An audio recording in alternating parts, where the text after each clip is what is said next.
बेनीवाल को अचानक आखिर क्यों याद आई वसुंधरा राजे, सुनकर उड़ जाएंगे आपके भी होश। हनुमान बेनीवाल ने भजनलाल सरकार को दिखाया इतिहास का। जी हाँ, राजस्थान की राजनीति में जब भी कोई सरकार ब्यूरोक्रेसी का दम पर अपनी मर्जी थोपने की कोशिश करती है तो इतिहास का पन्ना पलटता ही जाता। इस बार भी नागौर सांसद हनुमान बेनीवाल ने मुख्यमंत्री भजनलाल शर्मा को आईना दिखाते हुए सीधे सीधे कह दिया कि हमें तो फिर से वसुंधरा राजे के पुराने दौर की याद आ गई। अब आप सोच रहे होंगे कि आखिर बेनीवाल ने वसुंधरा राजे का जिक्र क्यों किया, तो थोड़ा पीछे चलिए। साल 2015 के आसपास जब जयपुर में मेट्रो का काम और शहर का सौंदर्यीकरण चल रहा था, तब वसुंधरा सरकार के समय जेडीए ने रोजगारेश्वर महादेव समेत जयपुर के कई प्राचीन और ऐतिहासिक मंदिरों को रातों रात हटा दिया था। उस वक्त बीजेपी के भीतर और बाहर ऐसा जन आक्रोश भड़का था कि खुद संघ और हिंदूवादी संगठनों को सड़कों पर उतरना पड़ा था, और वो गुस्सा आज भी राजस्थान की सियासी यादों में कहीं न कहीं दर्ज है। ठीक वैसा ही नजारा भजनलाल सरकार में देखने को मिल रहा है, जहां जयपुर में सड़क चौड़ीकरण के नाम पर मंदिरों और मस्जिदों पर अचानक पंजा चला दिया गया। बेनीवाल का गुस्सा इसी बात पर फूटा है कि लोकतंत्र कभी भी बुलडोजर की ताकत से नहीं बल्कि जनता के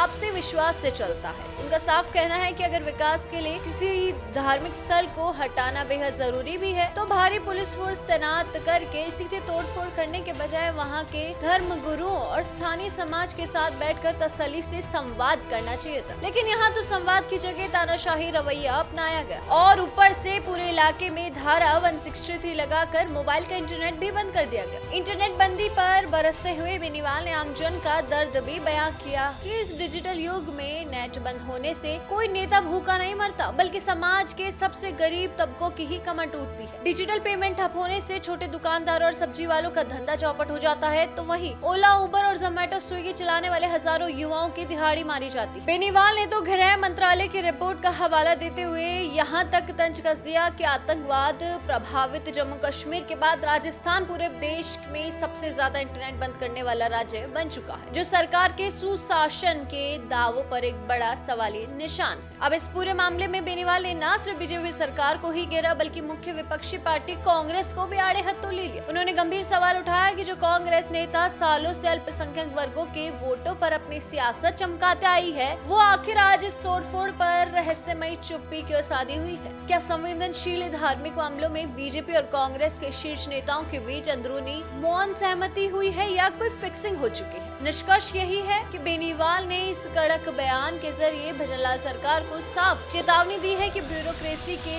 भरोसे तानाशाही चलाने के बजाय जनता की आस्था का सम्मान किया जाए, क्योंकि जनता की भावनाओं को कुचल कर किया गया कोई भी विकास कभी स्थायी नहीं हो सकता। तो बेनीवाल के इस बयान पर, वसुंधरा राजे को याद करने पर और भजनलाल सरकार को आईना दिखाने पर आपके क्या विचार हैं, हमें कमेंट सेक्शन में जरूर बताएं। और ऐसी तमाम खबरें और अपडेट्स के लिए देखते रहिए भारत अवतार। धन्यवाद।